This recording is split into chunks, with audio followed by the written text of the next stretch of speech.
afternoon, everybody. You'll be pleased to know that my pages are actually numbered, unlike Boris, so we shouldn't have any mix-ups there. That's better. Any better now? Yeah. Right, okay.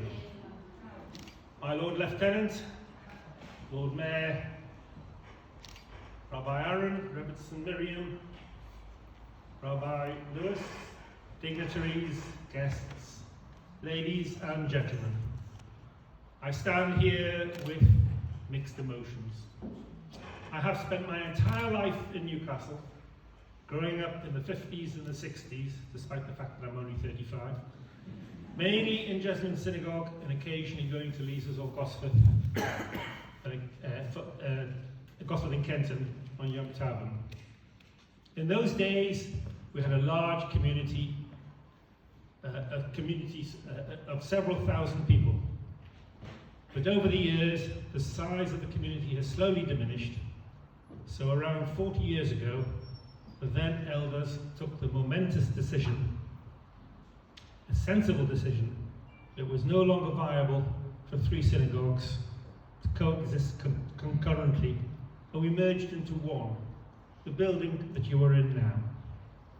Sadly, and far faster than anybody anticipated, and like so many provincial synagogues, history repeated itself and the community continued to shrink in size. After some 36 years in this beautiful synagogue, a synagogue which many of us thought would see us out, a synagogue which we thought would effectively go on for a long, long time, circumstances have forced us to make a decision to shrink down yet again as we continued to lose members due to advancing age and our children, my own included, moving away to pastures in Europe. That's why some 10 years or so ago, Council decided to consider selling the synagogue and looked at a number of alternatives.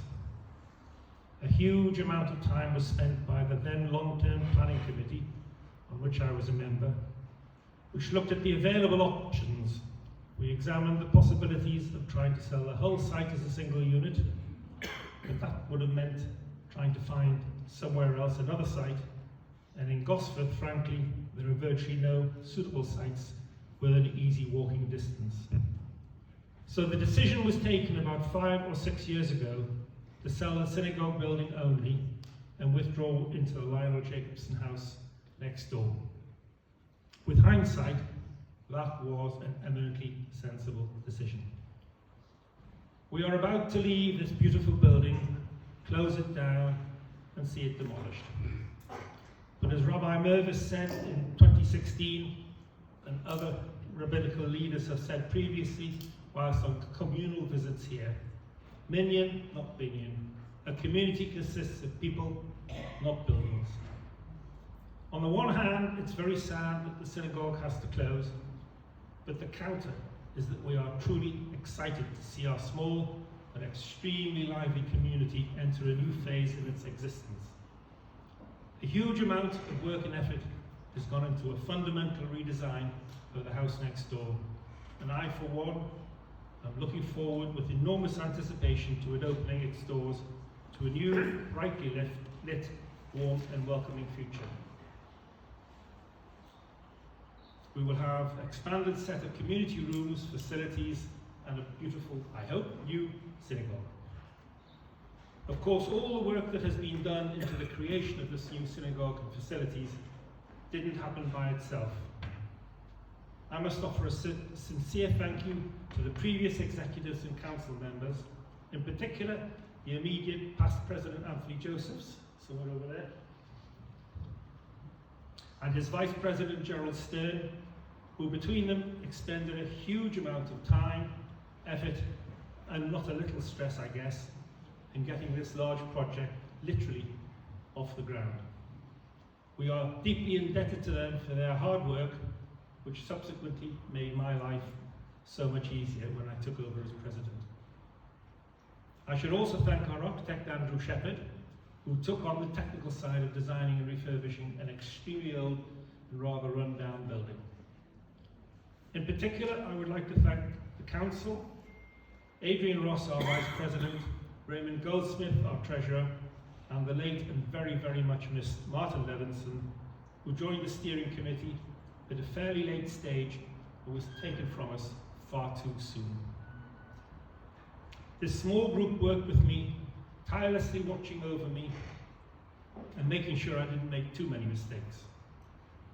I'd also like to thank Barry Speaker, our legal advisor, for his enormous efforts in guiding me on the legal side, and of course, Rabbi Aaron, our hugely supportive,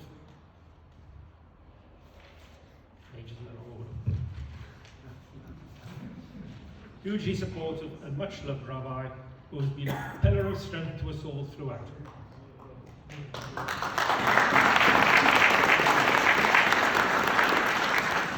Finally, I need to make a quick mention to Mike, our caretaker, who has worked incredibly hard lugging kits, furniture, and just about everything else backwards and forwards from house to shul to storage and everywhere else, and Lee, our facility manager, who's somewhere over there.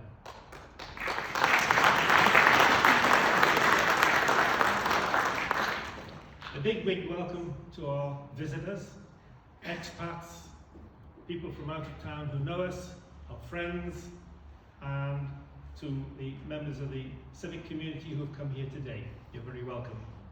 Thank you all very much, one and all, for coming here today and making your way up the A1 to return for perhaps one last time in this building into our civic friends, which I mentioned already. Let us all look forward to a bright and healthy future. Let us all look forward, for the members, to being in our new synagogue, and those of you who are here today are always very welcome to join us as guests. Thank you very much.